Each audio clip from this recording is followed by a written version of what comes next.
दिल्ली विधानसभा चुनाव 2025 में आम आदमी पार्टी के लिए राह आसान नहीं दिख रही है। 2015 और 2020 की तरह भारी जीत की उम्मीद इस बार नजर नहीं आ रही है। इस बार पार्टी को एंटी इनकम्बेंसी का सामना करना पड़ सकता है और इसके अलावा अंदरूनी नाराजगी भी बढ़ रही है, जिसका असर पार्टी की जीत पर पड़ सकता है। राजनीतिक विशेषज्ञ भी इस बात को मान रहे हैं कि आपको नुकसान हो सकता है। दूसरी ओर बीजेपी मजबूत होती नजर आ रही है। 2 साल पहले पार्टी ने अपनी रणनीति में बदलाव किया और अब वो सिर्फ सांप्रदायिक मुद्दों पर नहीं बल्कि संगठन और हर वर्ग तक पहुंच बनाने पर फोकस कर रही है। 5 फरवरी को दिल्ली की 70 विधानसभा सीटों पर मतदान होगा। आप 10 साल से सत्ता में हैं। इस बार एंटी इनकम्बेंसी का असर दिखाई दे रहा है। केजरीवाल की ईमानदार इमेज भी अब उतनी मजबूत नहीं रही और चुनाव से ठीक पहले पार्टी के 8 विधायक छोड़ चुके हैं, जो पार्टी के लिए नुकसानदेह हो सकता है।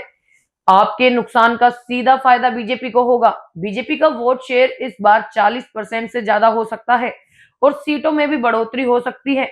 आप 43 से 47 सीटें और बीजेपी 23 से 27 सीटें जीत सकती है।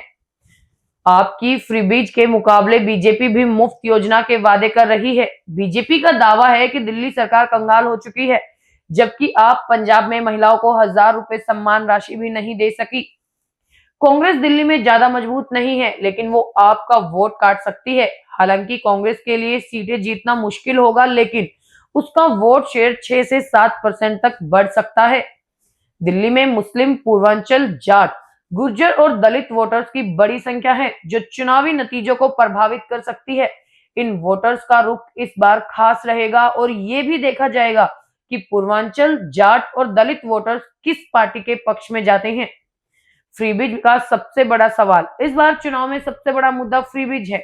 आप पहले से मुफ्त बिजली, पानी और बस यात्रा जैसी योजनाओं के जरिए लोगों को आकर्षित कर रही है, लेकिन बीजेपी भी महिलाओं को 2500 रुपए देने का वादा कर रही है।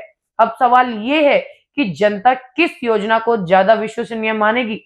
आपने पहले दलितों को अपनी तरफ खींचा था, लेकिन अब बीजेपी ने इन वर्गों के बीच अपनी लीडरशिप तैयार की है, जिससे दलित वोटर्स आपसे दूरी बना सकते हैं। कांग्रेस इस बार आपके वोटों को काटने में सफल हो सकती है, लेकिन सीटें जीतना आसान नहीं होगा। बीजेपी का कहना है कि वो मोदी जी के संकल्प पर चुनाव लड़ रही हैं और सभी 70 सीटें जीतने का दावा कर रही हैं। आपका कहना है कि वो सिर्फ विकास के मुद्दे पर चुनाव लड़ रहे हैं और 62 से ज्यादा सीटें जीतने का भरोसा जता रहे हैं। वहीं कांग्रेस का कहना है कि केजरीवाल ने वादे पूरे नहीं किए और इस बार पार्टी बेहतर प्रदर्शन करेगी। तो क्या इस बार दिल्ली में आपकी सरकार फिर से बनेगी या बीजेपी का कमबैक होगा?